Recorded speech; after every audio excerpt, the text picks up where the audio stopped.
chefs voulaient être assis à la droite du modérateur pour présenter leur meilleur profil. Vous avez le trac, M. Bourassa? Non, pas encore. Le président du comité du oui a travaillé une partie de la journée seul chez lui à Outremont. Robert Bourassa a fait quelques longueurs de piscine vers 18h30 avant de s'amener en studio où il a pris un léger goûter avant d'entrer en onde. Jacques Parizeau a choisi sa ferme du lac Brome pour se détendre et se préparer au débat. Il réserverait un élément surprise à son adversaire, mais impossible d'avoir un indice. Pour arbitrer ce duel, un néophyte des caméras, mais un habitué des assemblées délibérantes, Guy Bourgeot, président du conseil de presse. Il est possible que je doive cependant rappeler à quelques reprises que nous sommes à la limite du tolérable. Les deux camps visent le même objectif dans ce débat, convaincre les indécis. Gilles Morin, à Montréal. Évidemment, les règles de ce débat sont clairement établies et le débat va porter sur le contenu de l'accord de Charlottetown. D'ailleurs, depuis vendredi, les deux hommes ont en main les textes juridiques. Un débat sans journaliste, mais dont le modérateur qu'on vient de voir sera l'homme qui, finalement, est à la tête de l'organisme, dont le mandat est d'assurer le plein respect du public à l'information. Vous l'avez vu, M. Guy Bourgeot, le président du Conseil de presse du Québec. M. Bourgeot est l'ancien doyen de la Faculté de l'éducation permanente de l'Université de Montréal. Il est spécialiste d'enseignement et de recherche en éthique. Et M. Bourgeot va se charger de vous expliquer en long et en large le déroulement de cette rencontre-là. Cette rencontre-là, finalement, qui va se dérouler en terrain neutre, juste en face, au fait, de l'édifice de Radio-Canada, boulevard René-Lévesque, un édifice qui s'appelle Téléport, et où on va rejoindre Marthe Blouin. Bonsoir, Marthe. Bonsoir, Bernard. Où êtes-vous exactement? Je suis dans une salle de presse qui est adjacente au studio où se déroule ce soir le débat. Comme vous voyez derrière moi, c'est une salle de presse où il y a une soixantaine de journalistes. C'est pas étonnant, avec les caméramans, bien sûr, de la télévision, les preneurs de son. Vu l'importance du débat, c'est normal qu'il y ait beaucoup de monde ici ce soir. Vous avez assisté tout à l'heure à l'arrivée de messieurs Bourassa et Parizeau. On a vu ça à l'écran il y a quelques instants. Qu'est-ce que vous avez ressenti personnellement? Oh, que tous les deux avaient l'air extrêmement nerveux, je dirais même crispés, même si tous les deux s'en sont bien défendus. Dans le cas de M. Parizeau, il nous a dit qu'il était moins nerveux que nous l'étions, les journalistes. Il a rajouté qu'il était ici dans un esprit pédagogique et éducatif. Puis, M. Bourassa, lui, nous a dit qu'il n'avait pas le trac, que ce n'était pas la première fois qu'il participait à un débat. Mais je vous le répète, Bernard, il était évident que tous les deux sont nerveux. On les a vus encore tout à l'heure ici à la télévision en circuit fermé. Et puis, ils ont l'air plutôt tendus. Bon, les deux ne sont pas arrivés seuls. Ils ont des conseillers avec eux, je crois. Oh, ils ont un groupe de conseillers assez important. Dans le cas de M. Parizeau, les gens qui l'entourent normalement sont conseillers en communication, son chef de cabinet, bref, ses conseillers spéciaux. La même chose pour M. Bourassa, tout le monde de son cabinet, mais également deux ministres importants, M. Siros, qui est responsable du dossier autochtone, et M. Rémillard, celui qui est responsable du dossier constitutionnel. Très brièvement, en terminant, qu'est-ce qui va se passer après 90 minutes de débat? Mais nous, les journalistes, nous espérons un point de presse. M. Bourassa nous a dit que ça dépendait. Dans le cas de M. Parizeau, il nous a dit qu'il était bien d'accord pour nous rencontrer après. Merci beaucoup, Marthe, et à plus tard. Au revoir. À plus tard, Bernard. Au revoir. Bien, alors un débat donc important à plusieurs égards. Lors de la campagne électorale de 84, par exemple, Brian Mulroney, à l'époque, lors de son débat avec John Turner, après, avait réussi à se rallier pas loin de 13% d'indécis. Le débat avait eu lieu un jour de fête, le jour du souvenir. Celui ce soir survient le jour de la fête de l'Action de grâce. Faudra voir pour qui. Bonne soirée.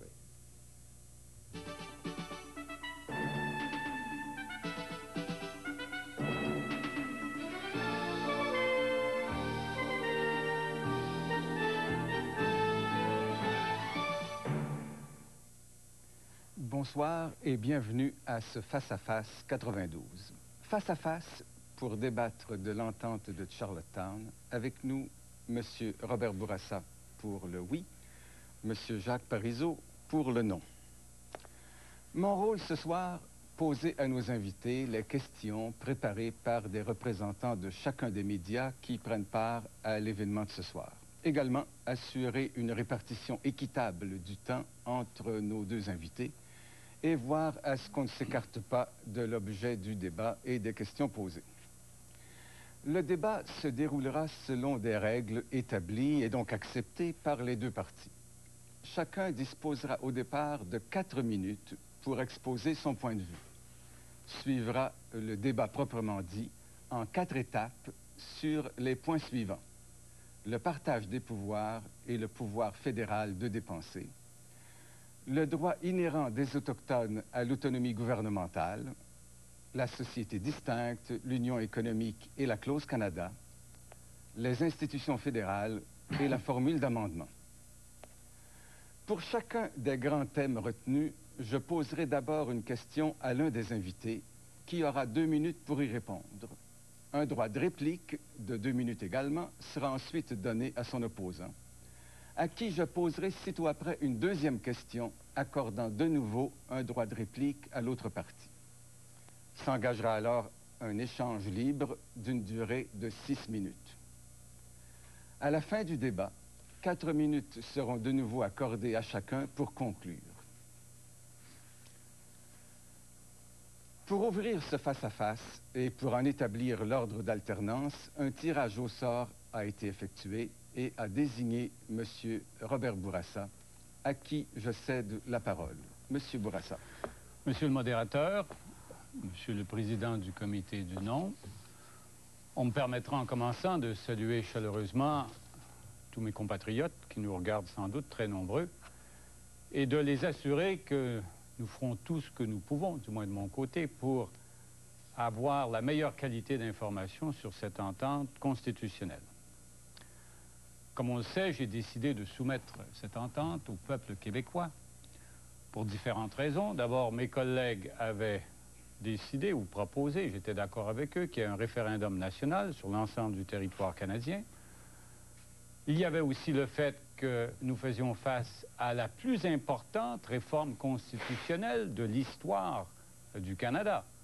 Je veux dire, si nous regardons durant quelques secondes, on voit qu'en 1964, avec M. Lesage, en 1971, avec mon propre gouvernement, en 1981 et 82, avec le gouvernement du Parti québécois, et même avec l'accord du Lac-Meech, nous n'avons pas eu des propositions aussi importantes que celles que nous avons aujourd'hui. J'ai donc décidé, avec l'appui de tous mes collègues du Conseil des ministres et du caucus du Parti libéral, à l'exception d'un député, j'ai donc décidé de soumettre cette entente à la population. Dans notre système politique, ce sont les élus qui décident. Ce sont eux qui sont sanctionnés ou ratifiés par la population. Ce référendum n'est pas une élection. Le gouvernement n'est pas en cause. D'ailleurs, on le voit dans les regroupements. Du côté du non, il y en a qui trouvent que le Québec n'a pas obtenu assez, comme le président du Parti québécois, qui est avec moi ce soir, et d'autres qui trouvent que le Québec a trop obtenu, comme M. Trudeau. Du côté du oui, on retrouve des partis politiques qui s'opposent sur le plan électoral, ou des partis comme mon Parti libéral, qui peuvent avoir un certain nombre de divergences. Mais c'est vraiment le peuple qui décide. Et il est important qu'il soit le mieux informé. Ce n'est pas une décision facile, puisqu'il s'agit d'un texte constitutionnel et que, par définition, un texte constitutionnel n'est pas simple. Par ailleurs, dans cette entente, il y a des gains majeurs et très importants pour le Québec. Il n'y a aucun risque à les accepter.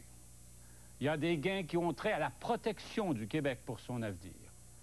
Des gains qui ont trait au développement du Québec, notamment dans le secteur économique. Il y a, à toute fin pratique, plus que le Lac-Meech, parce que nous avons l'essentiel de l'accord du Lac-Meech, et j'espère et je suis convaincu que nous pourrons le démontrer au cours de la prochaine heure et demie.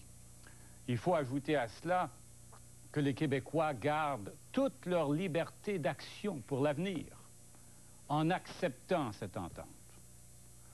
En votant oui, on se trouve à voter pour bâtir le Québec sans détruire le Canada. Le Canada qui est le premier pays du monde, selon des études les plus crédibles par l'Organisation des Nations Unies. Vous votez également pour donner au gouvernement du Québec des outils pour protéger et promouvoir le seul État français en Amérique. Donc, somme toute, il s'agit de voter oui, un oui responsable, un oui raisonnable et un oui confiant dans l'avenir. Merci, M. Bourassa. La parole est maintenant à M. Parizeau, qui dispose à son tour de 4 minutes. M. Parizeau. Je me permets de saluer tous les auditeurs qui suivent nos délibérations ce soir, vous, M. Bourgeot, et le président du comité du oui. Lorsque l'accord du lac Meech meurt,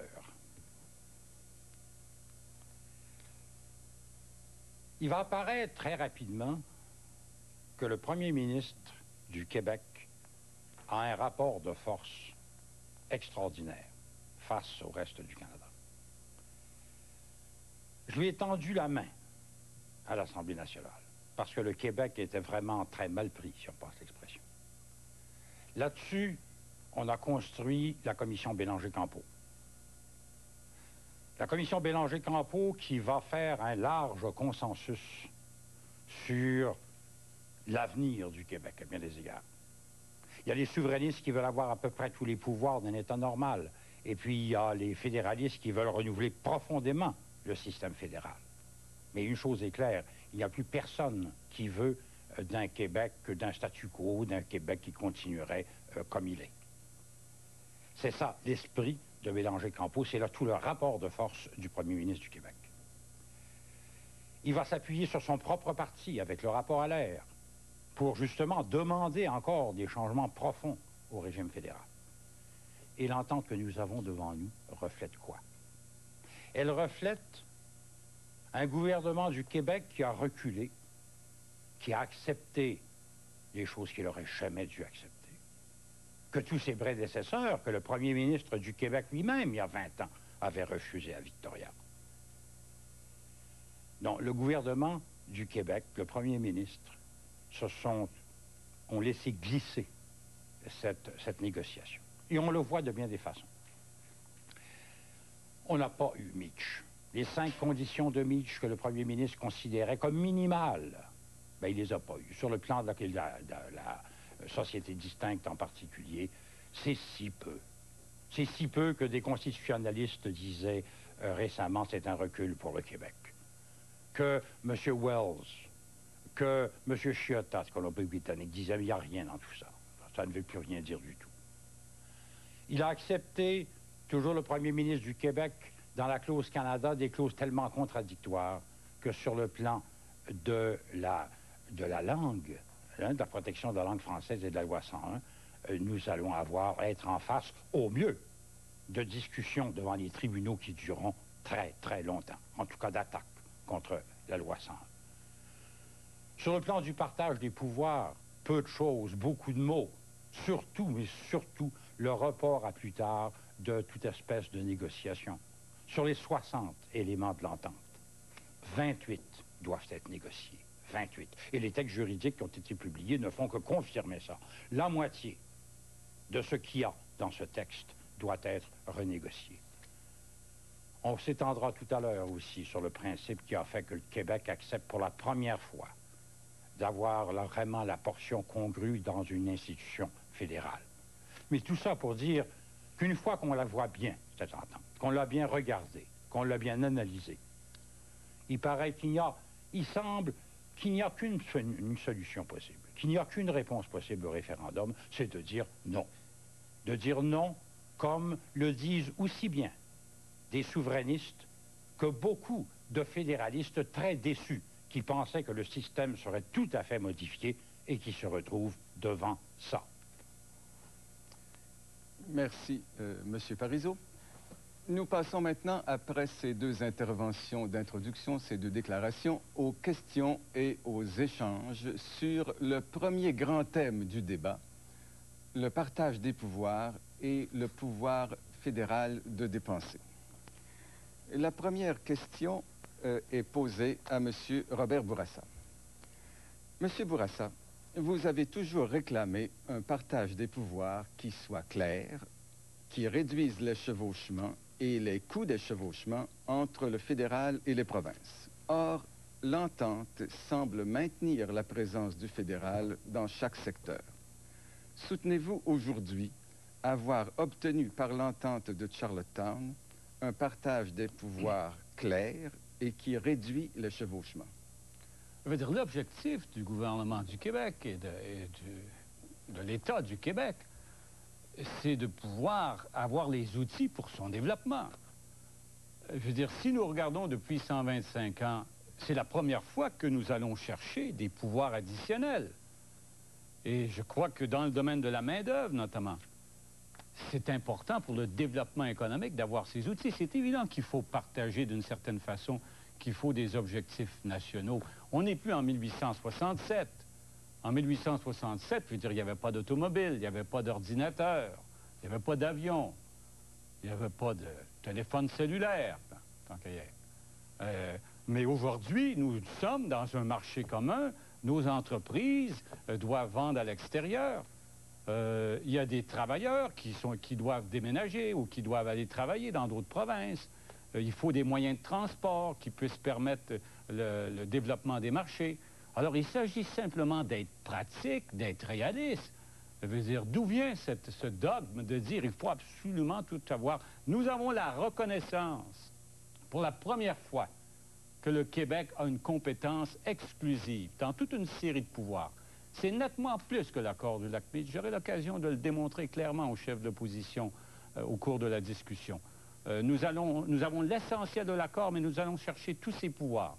Pour la première fois, et nous avons cette possibilité de pouvoir, dans le domaine de la culture notamment, avoir la maîtrise d'œuvre dans le domaine de la culture. C'est vrai que nous admettons et nous conservons certaines institutions, mais ces institutions ont prouvé qu'elles pouvaient permettre à la culture française de se développer.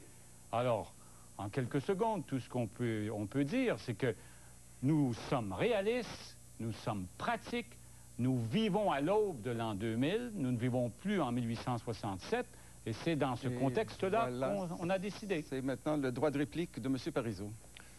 C'est une très bonne question qui est posée là. Parce que c'est pour un très grand nombre de fédéralistes.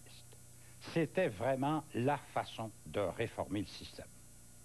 C'est en sortant le fédéral d'un bon nombre de secteurs que les chevauchements, les doubles emplois et le gaspillage disparaîtraient. C'est pas seulement vrai dans le rapport à l'air, qui est devenu, comme on le sait, pendant quelque temps, la plateforme constitutionnelle du Parti libéral du Québec. La Chambre de commerce du Québec ne disait pas autre chose. Et les économies possibles par une clarification des rôles sont considérables. On parle, les estimés les plus conservateurs sont de l'ordre de 3 milliards de dollars. Bélanger-Campeau par année. Bélanger-Campeau, dans 2 secteurs seulement, évaluait ça, le revenu et les communications, à 600 millions d'économies par année pour le seul gouvernement du Québec. Mais pour qu'on puisse obtenir des économies de cet ordre, il faut éliminer les chevauchements. Or, qu'est-ce que nous avons devant nous dans ce projet d'entente? Ce que nous avons devant nous, essentiellement, c'est une sorte de reconnaissance, une deuxième fois, de pouvoir exclusif des provinces. Dans un bon nombre de cas, on a cette exclusivité depuis 125 ans. On en fête le 125e anniversaire cette année. On aime bien ça qu'on nous dise qu'on nous reconnaît quelque chose qu'on avait déjà. Mais d'autre part, on constitutionnalise le droit de continuer à discuter sur tout pendant des années, des ententes d'ailleurs qui n'auraient que 5 ans. Si bien que quand on arrive à des ententes, 5 ans plus tard, on recommence tout. Dans ce sens-là, il ne faut pas se faire d'illusions, c'est un brouillon, cette entente. C'est à certains égards un chèque en blanc. Mais surtout, c'est qu'il faut renoncer à ce grand espoir qu'on avait de clarifier le système et de faire des économies importantes dans le fonctionnement de l'État québécois. M. Parizeau, avec vous, avec la deuxième question. M. Parizeau, puisque de toute façon, le gouvernement fédéral est déjà présent dans les champs de compétences provinciales exclusifs, en vertu de son pouvoir de dépenser, n'est-il pas préférable que ce pouvoir de dépenser soit clairement limité par l'entente de Charlottetown? Sauf qu'il ne l'est pas limité. Au contraire, on sait que le fédéral est dans un très grand nombre de champs d'activité provinciales depuis très longtemps. Bon, de fait, aucun gouvernement n'a jamais accepté ça. Oui, il y en a qui rêvaient de le limiter. Mais pour le limiter, il fallait d'abord sortir le fédéral d'un certain nombre de ses champs, c'est-à-dire récupérer la réalité pour le Québec de certains champs d'opération. Là, c'est pas ça qui est annoncé. Et il y a des choses qui... Il y a de la poudre aux yeux, hein, beaucoup là-dedans. Premièrement, regardons comment on nous dit qu'on va procéder. Dans une foule de cas, on dit que le gouvernement fédéral pourra retirer ses subventions avec compensation. Mais quand il s'agit de dépenses fédérales, il pourra limiter les dépenses fédérales, mais sans compensation pour la province. Bon, allons donc. D'autre part, on nous dit un cadre sera établi par les premiers ministres, où le Québec sera 1 sur 11, hein, si ce n'est pas 1 sur 17. Un cadre sera établi plus tard quant à l'intervention du gouvernement fédéral dans tous les champs de compétences exclusives des provinces, donc y compris l'éducation, par exemple, primaire ou secondaire, où c'est déjà commencé, ça vient de commencer. Et d'autre part, on vient d'apprendre par les textes juridiques que la clause de l'union économique et sociale, qui n'était pas justiciable, selon ce que disait l'entente de Charlottetown, cette disposition que l'entente n'est pas justiciable, ben, vient de sauter. Donc, ces interventions, le gouvernement fédéral trouve là la base juridique d'à peu près toutes les interventions qu'il aura l'intention de faire. Votre droit de réplique, M. Bourassa? Je crois, je veux dire, avec tout le respect que je dois au chef de l'opposition, il vient de se tromper. Pour ce qui a trait de la charte sociale, je ne sais pas qui l'a avisé, mais on sait fort bien que dans le cas de la charte sociale et économique, on a utilisé le langage de l'article 36, qui est celui utilisé pour la péréquation.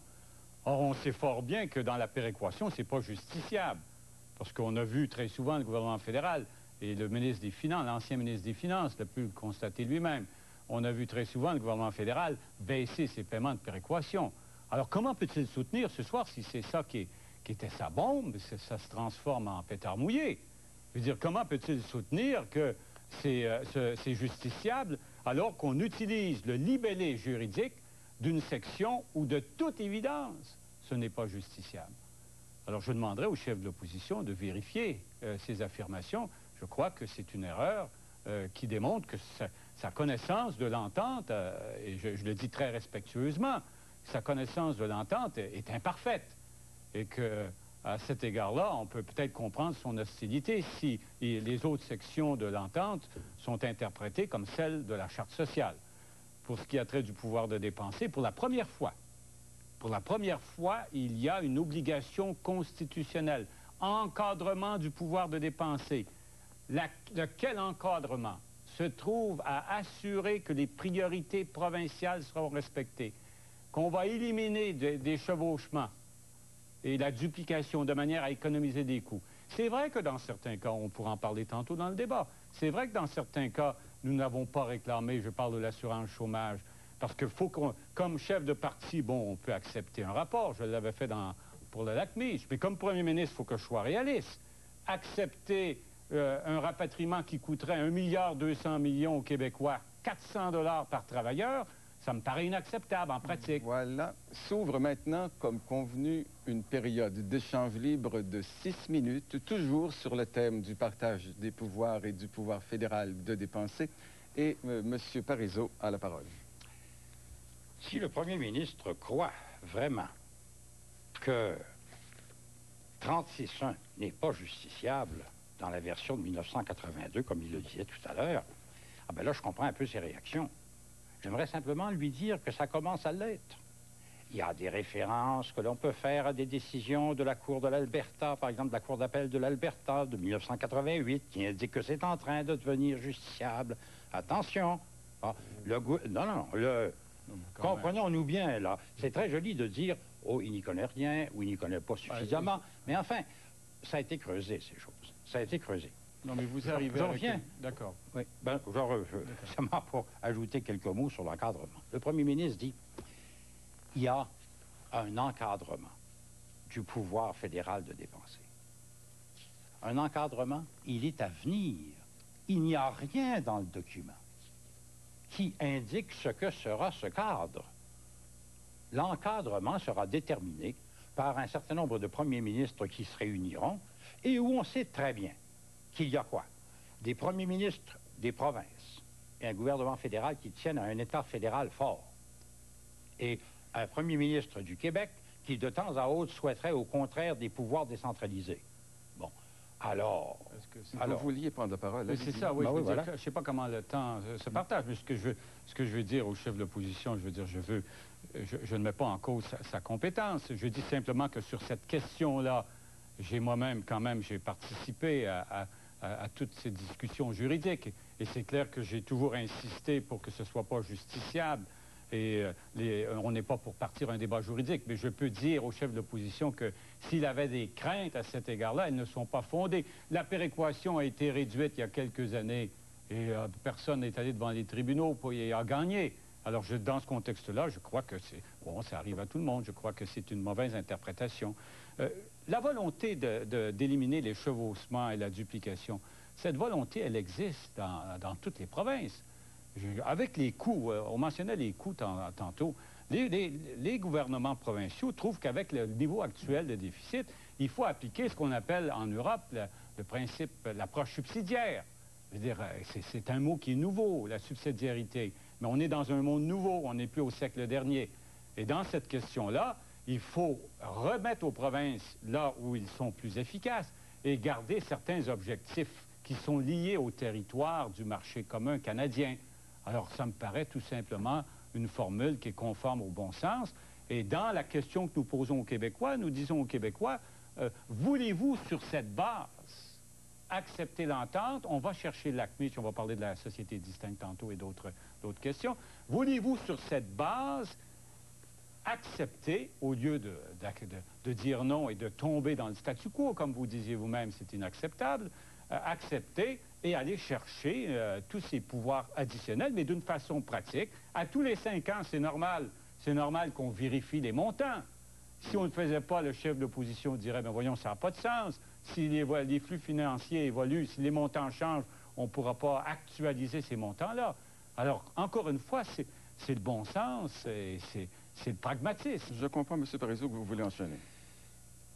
Alors, si je comprends bien, le ministre de l'Environnement, M. Paradis, proteste contre le Bill C-13 d'Ottawa et dénonce ça comme une intrusion inacceptable et comme d'ailleurs, en un certain temps, attentatoire au développement économique du Québec. Le ministre de l'Éducation proteste parce que le gouvernement fédéral commence un programme contre le décrochage scolaire et double ce programme. Chevauchement, hein, et comment double emploi. Après avoir protesté, son ministre de la Santé proteste contre le Bill C-3 du gouvernement fédéral comme étant intolérable quant à la définition par le Québec de ses propres politiques de santé. Justement, est-ce que je peux interrompre? Et alors, laissez-moi mettre un verbe et un complément. Ouais. Et alors, le premier ministre nous dit, et nous avons discuté d'un encadrement. Il n'y a pas d'encadrement. On a reporté l'encadrement à plus tard. On verra pour l'encadrement. Monsieur Parizeau, comprenez que dans un texte constitutionnel, on ne peut pas tout finaliser. C'est une constitution. Il y a des pays qui ont eu 3 constitutions depuis 125 ans, comme la France. Mais nous avons fait un pas en avant. Il y a des choses qui sont précisées. Mais dans le cas de la main-d'œuvre, c'est des milliers de fonctionnaires qui sont transférés. C'est des milliards de dollars. On ne peut pas décider ça comme ça rapidement. Il faut examiner comment on va faire le transfert, les fonds de pension, des problèmes pratiques que les Québécois vont comprendre. Alors, dans ce contexte-là, on dit c'est un pas en avant, on reconnaît la juridiction, mais c'est normal qu'on négocie pour finaliser ça. Il faudra toujours négocier. Pensez-vous pas qu'avec la souveraineté, il ne faudra pas négocier? Le partage des aéroports, des bureaux de poste, les dizaines et dizaines de traités que vous devrez renégocier. Alors pourquoi cet étonnement vis-à-vis le fait qu'on négocie? Tout le monde négocie, les Français négocient, les Américains, tous les peuples aujourd'hui. On vit avec l'interdépendance économique. On ne vit pas dans un monde où les pays fonctionnent en vase clos. Et en parlant, pour terminer là-dessus, je voudrais simplement vous signaler que pour des gens qui soulèvent la question du partage des pouvoirs, en 1981, vous n'avez pas fait, sur le plan du partage des pouvoirs, il n'y a pas eu de proposition. Quand il y a eu le rapatriement, quand vous avez discuté pour réformer la Constitution, il n'était pas question de partage des pouvoirs par le gouvernement dont vous avez fait partie. Malheureusement, nous ne pourrons pas avoir à ce moment-ci du moins la réplique, puisque le temps est venu de passer au deuxième grand thème du débat, l'autonomie gouvernementale des Autochtones. Et la première question va cette fois à M. Parizeau. M. Parizeau, dans la copie annotée de l'entente de Charlottetown, copie qui a été diffusée par les tenants du nom, vous avez comparé la société distincte du Québec à ce que vous avez appelé la société distincte autochtone, pour conclure que les Autochtones obtenaient plus que les Québécois. Est-ce à dire que les Autochtones obtiennent trop? Ah non. Ah ça, sûrement pas. Bon, déjà, il y a, en 1985, alors que M. René Lévesque est encore au pouvoir, l'Assemblée nationale va accepter de reconnaître les 10 groupes autochtones, qui deviendront 11, comme nations distinctes, pas sociétés distinctes, nations distinctes. Et donc leur reconnaît l'aptitude à se gouverner eux-mêmes, dans le cadre d'une quinzaine de propositions qui ont été établies, dans l'intégrité du territoire, et à la suite de discussions et de négociations. Ben moi, je continue de croire que c'est encore cela qui est souhaitable. Je continue à m'opposer à ce que les juges, M. Bourassa était d'accord avec moi jusqu'à il y a un mois et demi, qu'il ne fallait pas que ce soit les juges qui déterminent la forme de gouvernement. Mais quant à ce que les Autochtones ont obtenu dans ce projet de contrat, à bien des égards, il faut applaudir. Ils se sont fait reconnaître comme peuple, alors que le premier ministre du Québec n'a même pas obtenu pour les Québécois cette reconnaissance de peuple, comme René Lévesque l'avait demandé en 1985 d'ailleurs. Nous ne sommes même pas un peuple, mais une société distincte, de moins en moins distincte, dont le champ juridique d'application de sa distinction s'est réduit comme une peau de chagrin. Alors, j'aurai l'occasion de répondre sur la société distincte. Comptez sur moi. Mais pour ce qui a trait des Autochtones, je suis heureux de l'évolution du chef de l'opposition. Il sait fort bien que dès février de 92, dans une interview au Soleil, il disait « C'est fini, moi je ne veux plus parler aux Autochtones pour 2 ans. Ils sont trop agités. » Et là, il reconnaît que l'aspect le plus valable de l'entente de Charlottetown, c'est les gains des Autochtones, qui, il faut quand même admettre, ne semblent pas tous les satisfaire. Le chef de l'opposition et ses copains et ses collaborateurs, ses collègues, disaient « Ah, Ovid Mercredi est un grand négociateur, mais il semble qu'il a certains problèmes, comme plusieurs autres, que certains chefs autochtones de l'Ouest trouvent qu'il a fait trop de concessions, que certains chefs autochtones du Québec aussi trouvent qu'il a fait trop de concessions. Non, nous, ce que nous voulions, c'est participer à cette réconciliation avec l'histoire. C'est la première fois depuis la loi sur les Indiens, c'est la première fois que nous avions une chance, toutes les composantes du Canada, de s'entendre. Le Québec ne pouvait pas s'isoler et dire « nous sommes le seul État à refuser l'entente avec les Autochtones ». Donc, nous avons accepté cette réconciliation, mais à certaines conditions. On n'a qu'à constater l'entente du 7 juillet par rapport à celle de Charlottetown du 28 août. On va voir des différences très importantes, et c'est à la demande du Québec, avec évidemment la collaboration de Terre-Neuve, c'est à la demande du Québec que nous avons obtenu que le recours aux tribunaux soit très encadré, très balisé, de manière à ce qu'il puisse se faire selon la légitimité des représentations, en respectant, et cela nous avons insisté très clairement, et nous étions intransigeants sur cette question, en respectant les lois du Québec. Et ça se retrouve dans l'entente du 28 août, et c'était loin d'être explicite dans l'entente du 7 juillet, là, au mois dernier, le mois précédent. Nous restons avec vous, M. Bourassa, avec la question suivante, puisqu'elle vous est adressée. À l'heure actuelle, en Afrique du Sud, on s'excuse auprès de la population noire de l'avoir exclue du processus démocratique. Et ailleurs, un peu partout dans le monde, on tend de plus en plus au respect des valeurs de la démocratie. Comment peut-on expliquer que le Canada s'engage dans la création d'un 3e ordre de gouvernement que d'aucuns qualifient de gouvernement de type racial? D'autant que l'entente ne prévoit pas de garantie que ce gouvernement agira conformément aux règles démocratiques, enfin telles qu'on les entend généralement. Je veux dire, faudrait lire l'entente sur la question de la démocratie, mais il faut dire qu'actuellement, c'est une approche de cette nature-là qui est considérée tout à fait inacceptable par les Autochtones, la discrimination dont ils sont l'objet. Donc, on corrige cela, et j'étais content d'entendre tantôt M. Parizeau citer les objectifs du Parti québécois qui avaient été énoncés par M. Lévesque, qui, je l'ai dit, est peut-être l'un des chefs politiques au Canada qui s'est montré le plus favorable, avec M. Ray, je crois, le plus favorable à la cause autochtone. Et je suis heureux de voir que le chef de l'opposition, maintenant, s'est converti aux objectifs de son parti à cet égard. Et nous essayons, dans cette entente, précisément d'appliquer cet objectif de l'autonomie gouvernementale, mais pas d'une façon inconditionnelle.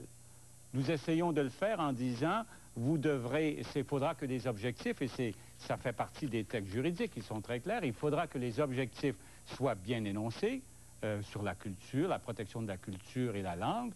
Il faudra que les lois du Québec et les lois canadiennes, évidemment, s'appliquent, mais si elles ne s'appliquent pas, il faudra que ça soit conforme au bon ordre, à la paix, au bon gouvernement. C'est ça qui soulève un peu d'opposition pour les propositions de M. Mercredi, qui est endossées par M. Mercredi. Donc, on doit constater que ce que nous recherchons, c'est l'application des propositions énoncées par le gouvernement du Québec en 1983 et en 1985, et que dans l'application de ces propositions, nous allons avoir la chance d'avoir la paix avec les milieux autochtones, avec les représentants des Autochtones. Donc, plus de justice, plus de paix et un partenariat pour travailler avec eux au progrès du Québec. Et voilà votre droit de réplique, M. Parizeau. Mais alors, pourquoi avoir changé de point de vue à ce point quant au pouvoir des juges? Jusqu'au dernier jour de la négociation de Charlottetown, le premier ministre du Québec considère, à juste titre, d'ailleurs, moi je suis toujours de cet avis, que les juges ne vont pas déterminer la forme que va prendre, comme dit le rapport de Charlottetown, le troisième niveau de gouvernement, le troisième palier de gouvernement. C'est pas vrai que des juges vont déterminer les pouvoirs de taxation, les champs dans lesquels on peut légiférer, les structures politiques même. Je n'ai pas compris. Et je pense qu'il y a encore beaucoup de gens, nous sommes tous au Québec, à ne pas comprendre comment le premier ministre du Québec était tellement ferme là-dessus pendant tellement longtemps, en l'espace de quelques semaines, a complètement changé de point de vue, et maintenant, comme on vient de l'entendre, devient le défenseur du gouvernement des juges pour les Autochtones. Ça m'étonne. Ça m'étonne. Maintenant, d'autre part, une dernière dimension de cette question.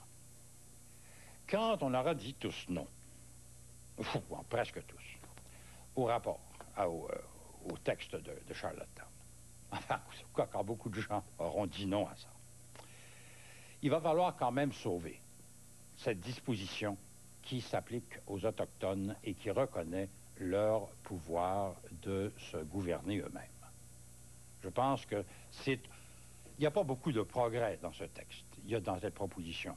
Il y a pas mal de recul pour le Québec dans cette proposition. Mais ça, on devrait trouver des moyens de protéger ce qui a trait de l'autogouvernement des Autochtones. Sans les juges, bien sûr, sans les juges. Mais au moins ça. Et nous passons à la période d'échange libre de 6 minutes sur l'autonomie gouvernementale des Autochtones. Et je rappelle tant aux deux participants qu'au public que cette période d'échange libre n'est pas soumise à la même rigueur de minutage que les interventions principales. Et vous avez d'abord la parole, M. Bourassa. Je dirais au chef de l'opposition qu'avant de célébrer la victoire du non, il devrait permettre à la population de se prononcer. Je crois que la population a l'occasion, dans les 2 prochaines semaines, de pouvoir examiner les conséquences d'un oui ou d'un non. Pour ce qui a trait des Autochtones, ou à la question des Autochtones, Je veux dire, gouverner, c'est choisir, monsieur le chef d'opposition.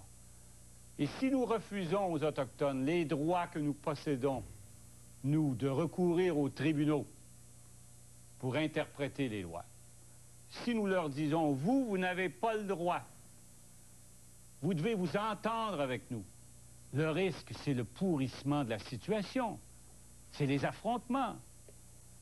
Nous avons connu des expériences au Québec. Mes collègues en ont connu également, les Américains en ont connu. Nous sommes venus près de la possibilité d'un bain de sang il y a 2 ans, vous le savez. Et j'ai personnellement pris tous les moyens, même avec des risques personnels, pour éviter un bain de sang aux Québécois, à cause des conséquences terribles pour la paix civile que ça aurait pu comporter. Pour des générations et des générations, on n'a qu'à constater ce qui est arrivé dans d'autres pays. Donc, au lieu de laisser pourrir la situation et provoquer ou inciter les affrontements, une situation qui est inadmissible, le chef de l'opposition va l'admettre, le taux de chômage qui existe, les problèmes sociaux, le taux de suicide, nous avons dit, nous acceptons le recours aux tribunaux comme nous avons le droit de le faire, mais à certaines conditions bien définies, de manière à ce que ce recours se fasse lorsque les négociations ne pourront pas conclure, mais toujours, et j'y reviens parce que c'est fondamental, et je termine là-dessus, toujours en tenant compte que les lois du Québec devront être respectées, que l'intégrité du territoire, vous ne l'avez pas mentionné, le gouvernement du Québec a obtenu dans les textes juridiques le respect de l'intégrité du territoire du Québec, qu'on ne puisse pas invoquer le droit inhérent pour aller obtenir des pouvoirs des territoires additionnels. Ça, c'était une condition lors de l'interpellation que nous avions eue ensemble, et je termine, M. Bourgeot, lors de l'interpellation que nous avions eue ensemble le 8 novembre dernier, j'avais mentionné comment c'était une condition incontournable. On a respecté, tous les autres gouvernements ont respecté cette demande du Québec, y compris les Autochtones. Monsieur Parizeau. Loin de moi la pensée de refuser aux Autochtones le droit de recourir aux tribunaux. Je ne sais pas de quoi M. Bourassa parle quand il parle comme ça. Évidemment que nous avons tous le droit de recourir aux tribunaux et nous devons le garder. Le problème n'est pas là.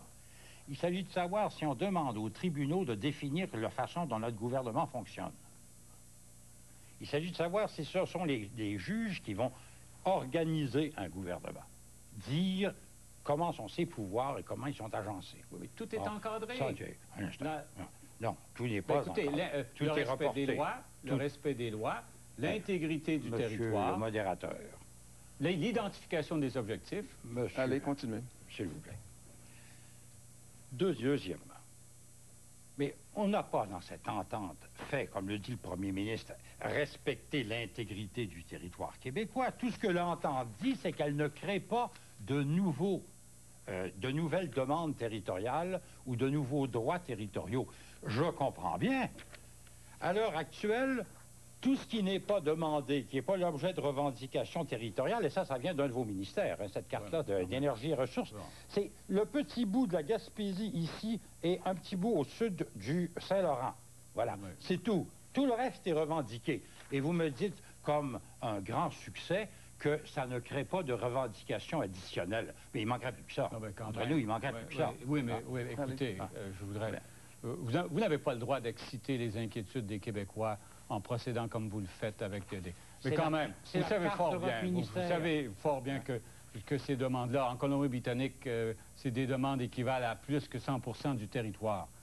Je vous dis que le choix du gouvernement du Québec sur cette question-là, avec toute la responsabilité qu'on doit avoir quand on assume cette responsabilité, le choix du gouvernement du Québec était de laisser pourrir la situation et possiblement de s'isoler dans tout le Canada, dans cette question-là, ou d'obtenir d'une façon très claire et très précise, comme nous l'avons obtenu dans les textes juridiques que vous avez pu constater.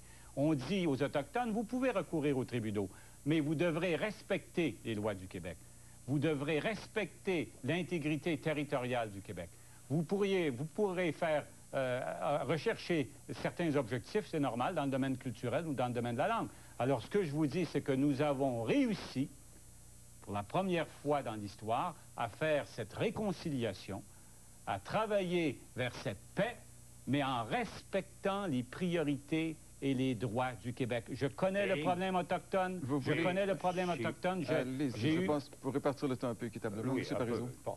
Et j'ai à peine quelques secondes, mais simplement pour dire ceci. En tout état de cause, voulez-vous, quand cette entente sera hors du chemin, continuer ce que René Lévesque avait commencé, c'est-à-dire de négocier et de discuter avec les Autochtones l'implantation d'une forme de gouvernement à eux. Ça, c'est important. C'est ce que nous faisons. C'est ce que nous faisons déjà. Et voilà, nous passons maintenant à la troisième grande thématique de notre débat, la société distincte, l'union économique et la clause Canada. Monsieur Bourassa, à vous la première question. L'entente de Charlottetown attribue au gouvernement du Québec le rôle de protéger et de promouvoir la société distincte. Quelle sera pour le gouvernement du Québec la marge de manœuvre, compte tenu du fait que la même clause consacre l'attachement du gouvernement du Québec à l'épanouissement de la minorité anglophone, confirme le principe de l'égalité des provinces et précise en outre qu'elle ne donne pas de nouveaux pouvoirs au Québec à ce chapitre? Ben, je veux dire, c'est clair qu'il faut regarder la clause qui est mise à part. Vous avez cette clause de l'attachement. Qui est contre au Québec que nous puissions aider les francophones hors Québec? Je veux dire, je crois qu'il y a une solidarité des francophones du Québec avec leurs frères dans la francophonie canadienne. Le Parti québécois est favorable aussi à ce que la communauté anglophone puisse avoir les pouvoirs de se développer. Ils l'ont adopté. Alors, ça ne devrait pas créer de problème. Je veux dire, il y a aussi toute la question du fait que dans les 8 ou 7 caractéristiques de la clause Canada, le seul qui est mis à part, c'est la reconnaissance du Québec comme société distincte avec le rôle de promouvoir son caractère distinct. Et ça, je crois que c'est l'aspect dynamique qu'on doit retenir. Et il y a aussi la clause non-obstant dont on n'a pas parlé. Donc le Québec retrouve avec cela 3 niveaux de sécurité culturelle. Celui de la charte, celui de la société distincte et celui de la clause non-obstant. Et pour les pouvoirs, par exemple, dans 10, 15 ou 20 ans, il est possible qu'on constate que dans certains secteurs, c'est lié à la promotion de la langue française ou de la culture française au Québec. Là, nous aurons un outil très important, parce qu'on aura reconnu dans la Constitution, d'une façon formelle, le Québec comme société distincte, et ça sera la première fois, après qu'on l'ait demandé très souvent, la première fois qu'on a cette reconnaissance d'une façon aussi claire, aussi précise, et avec des pouvoirs qui pourront, quand ce sera nécessaire, s'ajouter à ceux du Québec pour protéger sa culture et sa langue. Votre droit de réplique, M. Parizeau? Il aurait fallu que le premier ministre du Québec demande, comme M. Lévesque l'avait fait d'ailleurs il y a 7 ans, que le Québec, les Québécois soient reconnus comme un peuple. Ça changeait tout. Ça a un sens sur le plan du droit, un peuple. Un peuple, ça peut promouvoir, développer, pas seulement sa langue, pas seulement sa culture, son économie, ses rapports sociaux, ses rapports internationaux. Un peuple, c'est complet.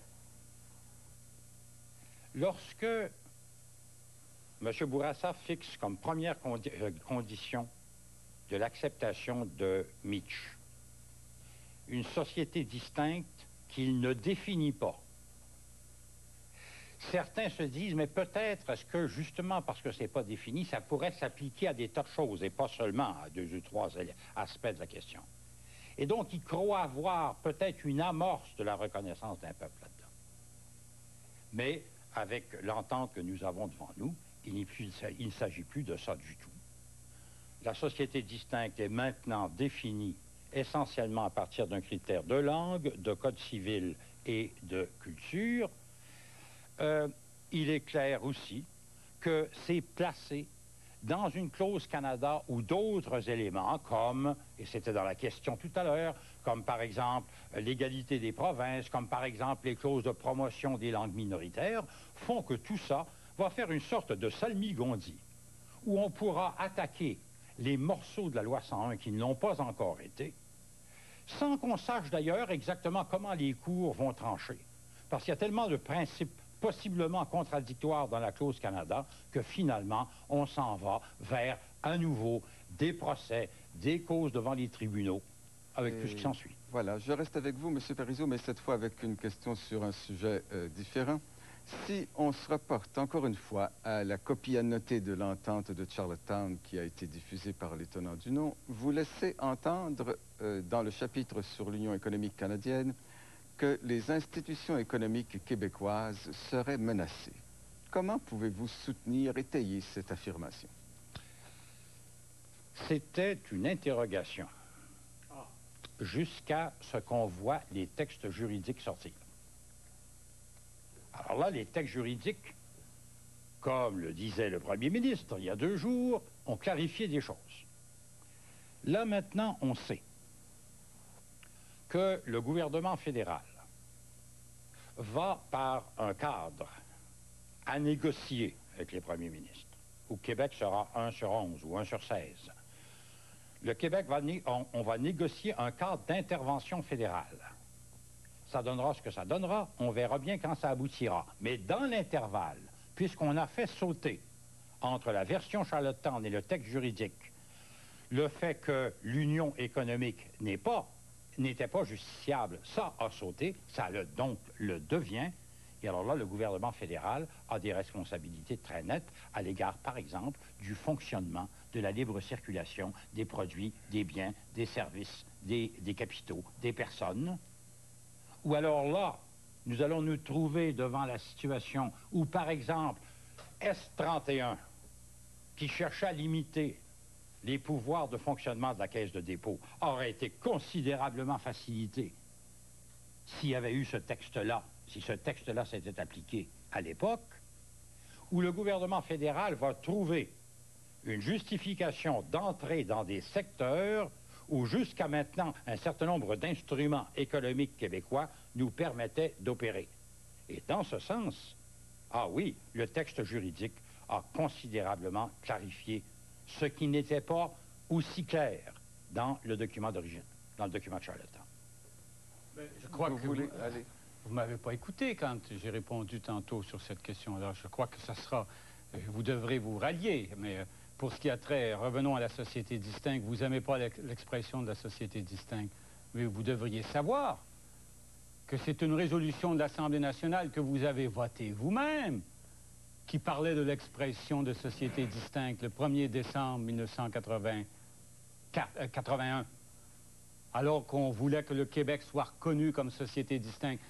Si on avait adopté le terme nation, vous auriez dit, bon, c'est comme ça, les Autochtones, on parle des nations autochtones, on parle des peuples autochtones, et là, maintenant, on parle du peuple québécois. On a choisi une expression que vous avez vous-même proposée. Et maintenant, tout à coup, vous dites, on aurait dû choisir une autre expression. Si on avait choisi le terme nation, on aurait dit, pourquoi pas société distincte? C'est ce que le gouvernement de M. Lévesque demandait.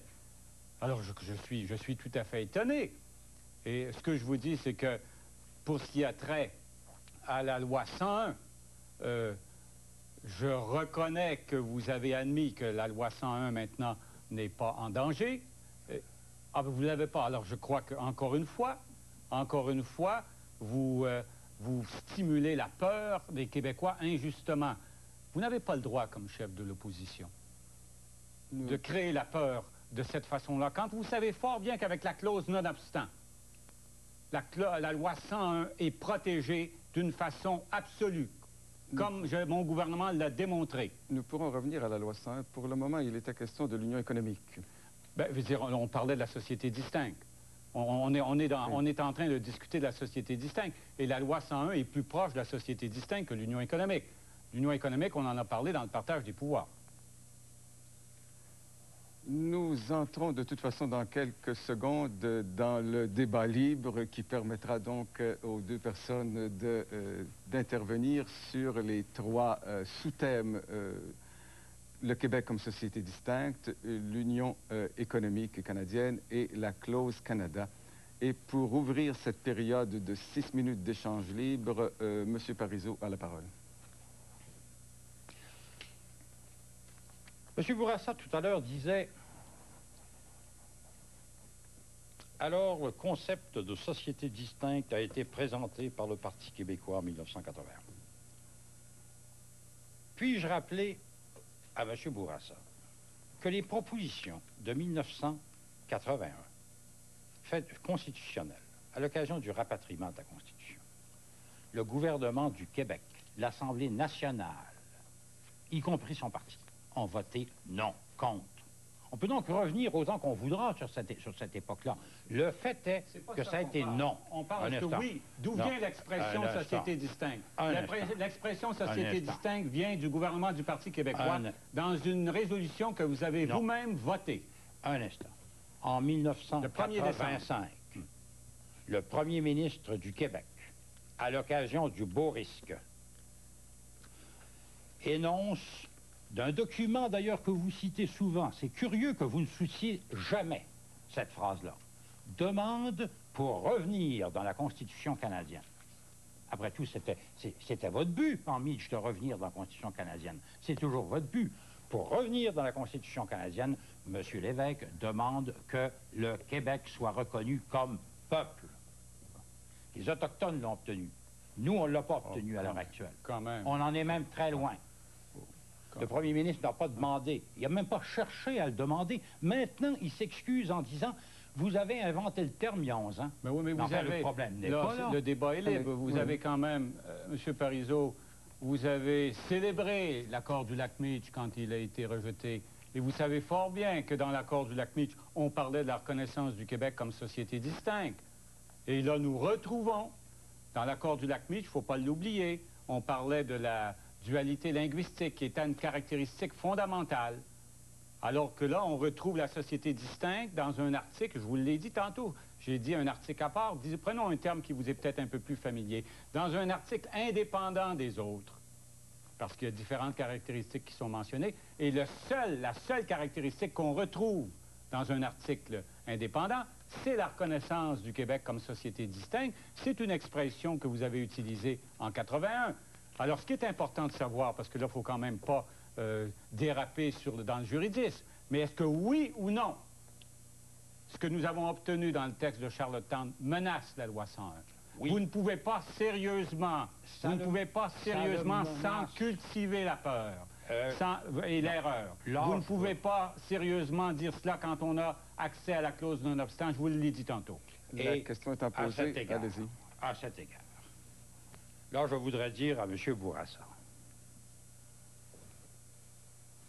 que non seulement il y a des menaces à la loi 101, mais que c'est à cause de cela, et il le sait comme moi, que 8 constitutionnalistes, c'est la première fois qu'on en voyait autant, s'entendre sur un texte, qu'on me permette de finir, que 8 constitutionnalistes, le 4 septembre, tout de suite après que le projet de Charlottetown a été déposé, ont dénoncé cela en disant la société distincte, c'est un recul pour le Québec, et soulignait pesamment justement la façon dont cette nouvelle version pouvait justement faire en sorte que certains aspects de la loi 101 qui jusqu'à maintenant ont échappé aux tribunaux puissent être remis en cause. Quant à la clause non-obstant, puis-je dire au premier ministre, il le sait d'ailleurs, qu'on ne peut non-obster, si l'on peut dire, que certains aspects et qu'il y a un certain nombre de dispositions, par exemple quant au français langue de travail, auxquelles il n'est pas évident que la clause non-obstant pourrait s'appliquer. Et qu'une des choses majeures, justement, je ne peux pas être d'accord sur une question aussi sensible que celle-là pour les Québécois. Vous nommez 8 constitutionnalistes, vous savez fort bien que dans leur texte, ils ne parlaient pas par hasard de la clause non-obstant. Vous avez des gens dans ces 8-là qui, il y a 5 ans, avec l'accord du Lac-Meech, disaient « l'accord doit être défini », comme Daniel Turp. Et là, maintenant, ils disent « ah, c'est défini, ça ne devrait pas être défini ». Je me pose des questions sur leur crédibilité. Mais je vous cite le juge Deschênes, Jules Deschênes, l'un des grands juristes au Canada, qui connaît la loi 101, qui l'a examinée, qui a fait des jugements, le juge de Grand Pré, et on pourrait en nommer d'autres, qui ont dit clairement que c'est un gain pour le Québec, que tel que c'est là, et c'est ça qui serait regrettable pour les Québécois de dire non à l'entente de Charlottetown, alors que pour la première fois de leur histoire, on reconnaît le Québec comme société distincte, faisant en sorte que, et avec raison, puisque le Québec est le seul État français en Amérique, et c'est ce que nous voulons protéger, c'est ce que nous voulons développer, c'est ce que je disais dans mes remarques préliminaires. Et maintenant, nous pourrons le faire grâce à l'entente de Charlottetown. Et alors, gain pour le Québec, bien. Alors, M. Ciotta, ministre des Affaires intergouvernementales de Colombie-Britannique. Pas un seul changement, dit-il, n'a été apporté à l'entente du 7 juillet par rapport à la clause de la société distincte qui avait d'abord été rejetée par M. Bourassa. C'est pas sérieux, Ciotta, voyons. Le 28 août est différent du 7 juillet. Clyde Wells. Quand même. Selon M. Wells, le Québec s'est satisfait au chapitre de son statut de société distincte et de ses pouvoirs en matière d'immigration de moins que ce qu'il obtenait dans l'accord de Meach. N'est-ce pas? Mais combien de citations faut-il écoutez, pour vous indiquer... Quand vous dites que M. Ciotta ou M. Wells, vous savez fort bien que le 28 août, M. Parizeau, vous n'avez pas le droit de dire ça à la population du Québec, que le 28 août ne comporte pas de changement par rapport au 7 juillet. C'est très clair. Alors, on n'a qu'à lire les textes. Voilà, c'est terminé sur ce sujet, à moins que l'un ou l'autre des débattants ne veuille y revenir en conclusion. Pour le moment, nous devons passer le débat s'animant au 4e et dernier chapitre de la rencontre, les institutions fédérales et la formule d'amendement. La première question va cette fois à M. Parizeau. M. Parizeau, au sein du nouveau Sénat, le Québec, en acceptant le principe de l'égalité des provinces, perd un certain nombre de sièges, mais qu'il récupère à la Chambre des communes où il obtient la garantie de 25 % des sièges, ce qui protège la représentation du Québec, advenant une baisse démographique. Ne doit-on pas considérer comme un gain important le fait que le Québec puisse obtenir une garantie à vie de sa représentation à la Chambre des communes, qui reste un des foyers principaux de décision au Canada? Il y a deux questions là-dedans. La première, le Sénat. Pour la première fois de son histoire, le Québec accepterait, s'il accepte cette entente, qu'il n'ait que la représentation de n'importe quelle province dans un organisme fédéral. Le Québec a toujours eu 25 ou 30 % des membres du Conseil des ministres. Le Québec a toujours eu 25 à 30 % des sièges à la Chambre des communes. Le Québec a toujours eu 3 juges sur 9 à la Cour suprême, le tiers des sièges. Le Québec a toujours eu entre 20 et 25 % des sièges au Sénat. Maintenant, pour la première fois, il accepterait d'avoir moins de 10 % des sièges. Et on lui dit, consolez-vous, le Sénat n'aura pas de pouvoir. Oh, attention, les pouvoirs de nomination sont une chose. Sur le Parlement. Bon. Oui, c'est la première question. Parce que vous dites, un échange maintenant avec la Chambre des communes. Il n'y a pas eu d'échange avec la Chambre des communes. À la Chambre des communes, il y a actuellement un peu plus de 25 % des sièges qui vont au Québec. Ça a été jusqu'à 28. Ça va, à la suite de cet échange, monter à 27,6 % des sièges. C'est tout. Rien de plus.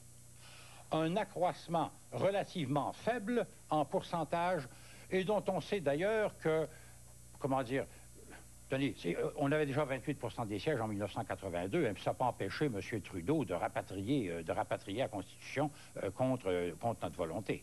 C'est mineur à la Chambre des communes, c'est un recul majeur au Sénat. Sénat, Chambre des communes, vous avez un droit de réplique de 2 minutes. Je crois que c'est important. Je reprends le dernier point de M. Parizeau sur le vote des partis, mais ça vaut également pour l'Assemblée nationale. Quand votre gouvernement a décidé de réduire les salaires par une opération d'abattage, de réduire les salaires des employés du secteur public et parapublic, vous aviez des gens qui étaient syndiqués dans votre gouvernement qui ont voté pour cette loi. C'est les rates. Alors, je veux dire, je ne vois pas pourquoi ça ne s'appliquerait pas au Québec et ça serait différent du gouvernement fédéral. Alors, ce que je vous dis, c'est que nous avons obtenu, et dans certaines régions du pays, ça soulève des interrogations, mais je crois que c'est justifié. Nous avons obtenu cette garantie de 25 %. Et quand on sait que nous devons accepter le marché commun canadien, ça fait partie d'une réalité économique. Nous devons accepter ce marché commun canadien et nous sommes assurés que dans les décisions du gouvernement canadien pour le fonctionnement du marché commun, on aura 25 %. Prenez l'exemple du libre-échange. Le Québec était favorable au libre-échange. Le chef de l'opposition également. D'autres provinces étaient hostiles. Mais on a adopté l'accord de libre-échange. Ça permet à nos entreprises d'exporter plus facilement. Ça me permet, moi, d'attirer des investissements en disant, vous venez au Québec, vous avez accès au marché nord-américain. C'est la même chose pour le libre-échange avec le Mexique. Plusieurs provinces étaient hostiles. Le Québec était d'accord. Encore là, on l'a adopté. Alors qu'on ne dise pas qu'il n'est pas important pour le Québec d'avoir ce poids politique de 25 % à vie, alors que nous avons une démographie qui risque de s'affaiblir. Notre taux de fécondité a diminué dramatiquement. Et moi, je considère que c'est un gain exceptionnel. Mais encore là, je ne vois pas comment les Québécois pourraient refuser des garanties comme celle-là, qui vont tellement les protéger dans l'avenir, qui vont protéger nos enfants et nos petits-enfants. Comment dire non à des gains comme ceux-là? Toujours avec vous, M. Bourassa, sur les institutions fédérales, la formule d'amendement et plus précisément le droit de veto. Le droit de veto, c'est un outil qu'une province peut utiliser pour s'opposer à tout changement constitutionnel qui pourrait lui être préjudiciable. Vous soutenez que l'entente de Charlottetown accorde au Québec plusieurs droits de veto. Mais le Québec a-t-il vraiment obtenu ce qu'il voulait à cet égard? Oui, sûrement. Sûrement, je veux dire, pour la Cour suprême, on doit constater quand même que nous avons 3 juges sur 9. Donc, c'est 33 % des juges, alors que nous sommes 25 % de la population.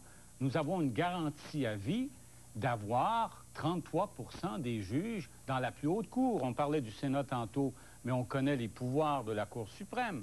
On connaît l'importance de la Cour suprême, spécialement quand on voit la Charte canadienne qui est constamment soumise à la Cour suprême. Alors, c'est important d'avoir ce droit de veto. Actuellement, on sait que les juges de la Cour suprême, les gouvernements des provinces ne sont pas impliqués. Comme premier ministre, moi, je suis dans ma 14e année comme premier ministre. Très souvent, j'ai appris la nomination des juges à la Cour suprême par les médias. On ne consultait même pas, ça a changé avec M. Mulroney, mais on ne consultait pas auparavant les provinces. Là, on est assuré que le Québec, c'est le gouvernement du Québec qui va faire des propositions et que le gouvernement fédéral devra choisir les juges parmi les propositions du gouvernement du Québec. Alors ça, c'est une amélioration considérable. Dans une institution fondamentale de la société québécoise, nous allons avoir cette protection additionnelle. Alors qu'on considère la Chambre des communes, qu'on considère le Sénat, qu'on considère, par exemple, le droit de veto que nous avons dans le domaine de l'immigration. On sait comment l'immigration, c'est important pour notre avenir, que nous pouvons intégrer les immigrants sur le plan culturel, sur le plan économique, sur le plan linguistique. Alors, nous obtenons cette protection constitutionnelle, ce droit de veto. Nous l'obtenons pour le Sénat, nous l'obtenons indirectement pour les nouvelles provinces, nous l'obtenons pour la Chambre des communes avec cette garantie de 25 %. Et donc, on voit que sur le plan de la sécurité, de la protection du Québec, ce sont des gains sans précédent. Et la réplique de M. Parizeau. Lorsque M. Bourassa négocie les conditions du lac Meach, le droit de veto, c'est une des 5 conditions fondamentales. Seulement, il demande le droit de veto sur les institutions fédérales avant que des changements aient lieu. Pas après. Et évidemment, ça va lui être refusé. Il n'aura pas le droit de veto avant que les institutions ne soient changées. On le voit bien avec le Sénat. Le Sénat a été complètement viré à l'envers. Il n'y avait pas de droit de veto là-dessus. À la fin du processus, on lui donne comme prix de consolation d'avoir un certain nombre de vétos sur des changements à venir, plus tard, dans les institutions fédérales. En somme, on lui dit, là, on a changé le Sénat, de bout en bout. On a changé la Chambre des communes, pour une part. On a établi certaines règles pour la Chambre des communes, et maintenant, on vous donnera des vétos sur un certain nombre de ces choses-là. Plus tard seulement. en somme, tout se passe comme si on a reconnu à M. Bourassa, comme d'ailleurs à chaque province, parce que c'est la clause d'unanimité quand on parle du veto, à chaque province, on leur reconnaît le droit d'aller barrer, chacun son tour, la porte de la grange une fois que le cheval est sorti. Et il galope, le cheval. M. Bourassa voulait barrer la porte de grange avant que le cheval sorte. Là, on lui donne le droit de barrer la porte de la grange après que le cheval s'est mis à galoper. C'est ça, l'histoire du veto. Vous voulez ajouter quelque chose avant que nous ne passions au débat libre? Non. Ben, allons-y avec les 6 minutes de débat sur les institutions et la formule d'amendement. Et vous avez la parole, M. Bourassa. Il restait 19 secondes. Je vais l'utiliser. Ce que je veux dire, c'est que le chef de l'opposition simplifie les faits. Il applique ce qui est arrivé au Sénat, à la Chambre des communes et à la Cour suprême. On va parler du Sénat, je suis bien à l'aise pour en parler. Encore là, on voit qu'entre l'entente des premiers ministres du Canada anglophone du 7 juillet et le 28 août, il y a eu des changements considérables. Et je vous remercie d'avoir accepté ce débat pour que je puisse l'expliquer à la population. Parce que là, il y a toutes sortes de choses qui ont été dites là-dessus. Sur la question de la Cour suprême, il n'y a pas de changement. La Cour suprême, nous avons la garantie de garder 3 juges. Il n'y a pas eu de réforme dans la Cour suprême. Pour la Chambre... Mais est-ce qu'on nous sommes toujours dans les 19 secondes, là? Non, nous sommes entrés dans le débat général. Ah bon, très bien, parfait. Non, c'est parce que vous l'aviez pas. Je me suis approprié avec le respect. Alors, ce que je veux vous dire, c'est que pour ce qui a trait à la Cour suprême, je veux dire, on change. Il n'y a pas eu de changement. On a la garantie de garder les 3 juges. C'est ça que je vous ai dit tantôt. Et c'est ça qui est important. Pour la Chambre des communes, il y a un changement, mais ce n'est pas un changement défavorable au Québec. Étant donné qu'on a le plancher de 25 %, est-ce que le chef de l'opposition va refuser cela? Est-ce qu'il va faire comme Preston Manning ou le président du corps ou Sharon Carstairs? Est-ce qu'il va se ranger avec eux sur cet avantage pour le Québec? Pour ce qui a trait du Sénat, le chef de l'opposition n'a pas parlé que nous allons nous-mêmes, le Québec, nommer les sénateurs. Pourquoi vous pensez que M. Trudeau a fait preuve d'une fureur à peine contrôlée vis-à-vis de l'entente de Charlottetown? Parce qu'il dénonçait les gains du Québec. Vous n'êtes tout de même pas pour vous ranger avec M. Trudeau, pour arriver à vos fins partisanes, alors que M. Trudeau s'est toujours opposé à ce que le Québec puisse obtenir des pouvoirs significatifs. Alors, dans le cas du Sénat, c'est nous qui allons nommer les sénateurs. C'est l'Assemblée nationale qui va nommer les sénateurs. Nous avons un droit de veto pour ce qui a trait à la culture et la langue. C'est quand même une sécurité additionnelle. C'est vrai que le nombre est réduit, mais les pouvoirs également.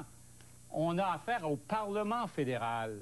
On n'a pas affaire au Sénat, à la Chambre des communes. Au Parlement fédéral, nous avons perdu 18 sénateurs, mais nous avons gagné 18 députés. Et c'est évident que les pouvoirs de la Chambre des communes sont beaucoup plus importants que ceux du Sénat. Le Sénat, en terminant, M. Bourgeot, on peut regarder le Bundesrat, le Sénat allemand, on va voir que ça se compare. Les Länder nomment leurs sénateurs, c'est de 3 à 5 sénateurs par Länder. Allons-y. Bon. Là, je voudrais simplement citer M. Bourassa. Une conférence de presse qu'il donne le 9 juillet, 2 jours après que les 9 premiers ministres des provinces anglophones, M. Clark et les Autochtones, se sont entendus entre eux. Et voici ce qu'il dit, M. Bourassa. Comme vous le savez, le nombre de sénateurs du Québec subit une baisse très importante, c'est-à-dire de 24 à 8. Nous comprenons très bien que les pouvoirs du Sénat proposés sont inférieurs. Mais il reste quand même qu'en apparence, à tout le moins, c'est le moins qu'on puisse dire, c'est un recul important. Ben, je dois dire que cela, qu'il reconnaissait lui-même, a été d'ailleurs largement confirmé, comme bien d'autres choses que nous avons discutées ce soir, par ses propres conseillers. M. Bourassa a laissé faire. Il a perdu là, des lambeaux entiers de positions que le Québec avait. Comptons ça de n'importe quelle façon. Se retrouver avec 6 sénateurs sur 62, possiblement, sûrement montant à 70, possiblement à 78 éventuellement, qu'on ne cherche pas à nous faire apparaître ça comme un progrès, c'est un net recul. Le Québec, d'accord. non, le Québec, à cet égard-là, monsieur. Oui, mais le Québec a perdu sur ce plan. Comprenez bien, dans ce domaine-là comme sur d'autres, cette entente laissez faire est une défaite. Les autres secteurs, on en a traité. Pour ce qui a trait du Sénat, nous parlons du Sénat actuellement. Et vous savez fort bien qu'entre le 7 juillet et le 28 août, les pouvoirs du Sénat ont été réduits. Qu'ils avaient le droit de veto sur la législation ordinaire. Maintenant, c'est devenu un veto et on retourne à la Chambre en séance conjointe. Donc, c'est la Chambre des communes qui est devenue la principale chambre. C'est évident qu'il y a eu des changements considérables. C'est pour ça que quand j'ai vu qu'on avait le droit de veto, la garantie de 25 % dans la Chambre des communes et que nous avions le droit de veto sur la langue et la culture, il y a quand même eu des modifications qui m'ont permis d'accepter qu'il y ait ce Sénat, comme le Sénat américain, la Californie puis le Rhode Island. C'est 25 millions dans un cas, 500 000 dans l'autre. Et ils ont chacun 2 sénateurs. Je pourrais donner l'exemple de l'Allemagne, où c'est de 3 à 5 sénateurs.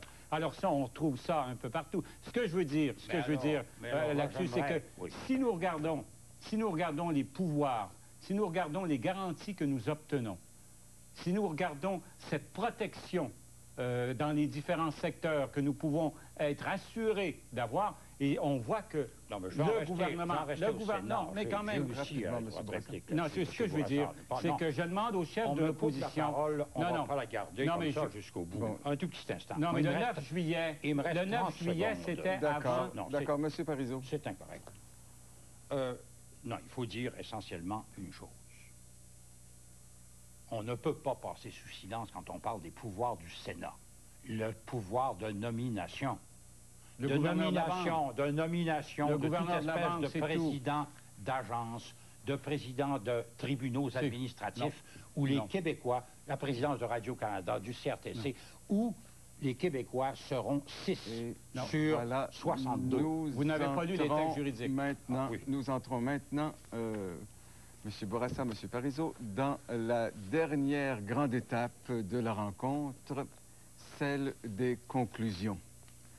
Je rappelle que chacun dispose de 4 minutes et la parole est d'abord à M. Robert Bourassa. Alors, je crois qu'on a pu clarifier certaines choses. J'utilise 30 secondes pour le Sénat. On sait fort bien que dans les textes juridiques, on ne parle que du gouverneur de la Banque du Canada. Alors, je crois que dans les autres cas, c'est loin d'être acquis et nous avons notre protection à la Chambre des communes. Alors, je demande au chef de l'opposition de respecter les faits. J'aurais souhaité qu'on parle plus d'économie. Mais comme nous avons eu des offres d'émissions à caractère économique, peut-être que nous pourrons avoir l'occasion, d'ici le 26 octobre, de nous affronter de nouveau sur cette question-là. J'ai toujours soutenu, et c'est le sens de l'entente de Charlottetown, que l'intégration économique au sein du Canada était incontournable. L'objectif du gouvernement du Québec, et mon objectif, c'est de trouver une formule nouvelle.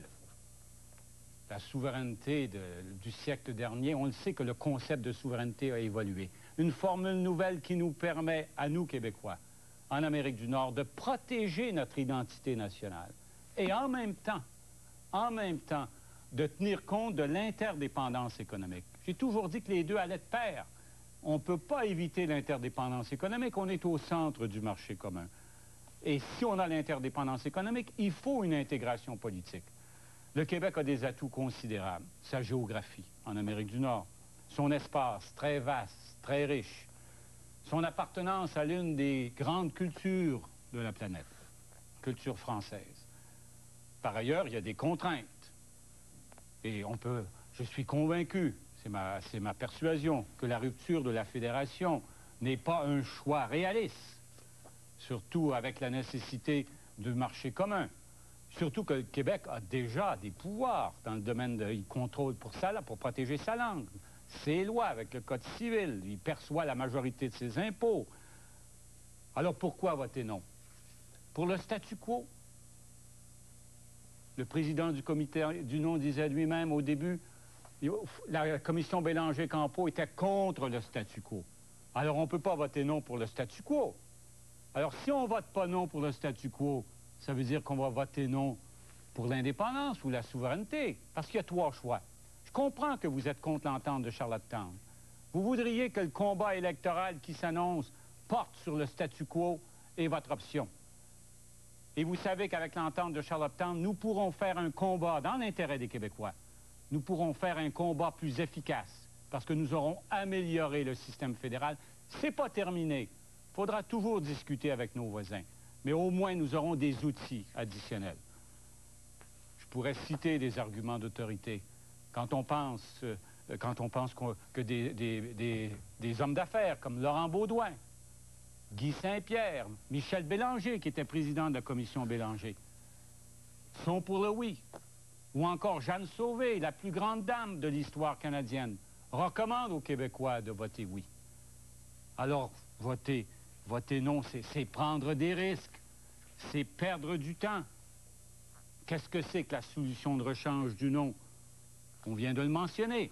C'est la première fois qu'on a une entente en 125 ans. Est-ce qu'on peut penser que nous pourrons avoir une entente prochainement après cet échec? Alors, voter non, c'est un pas vers la rupture. Voter oui, c'est un pas vers le progrès du Québec. Le bon choix, c'est d'accepter cette entente et de passer à autre chose. Libérer le gouvernement pour travailler au renouveau économique du Québec. C'est au peuple à décider, il va de soi. Nous respecterons sa décision, mais nous croyons dans la victoire du oui. Merci. C'est maintenant M. Parizeau qui a également droit à 4 minutes.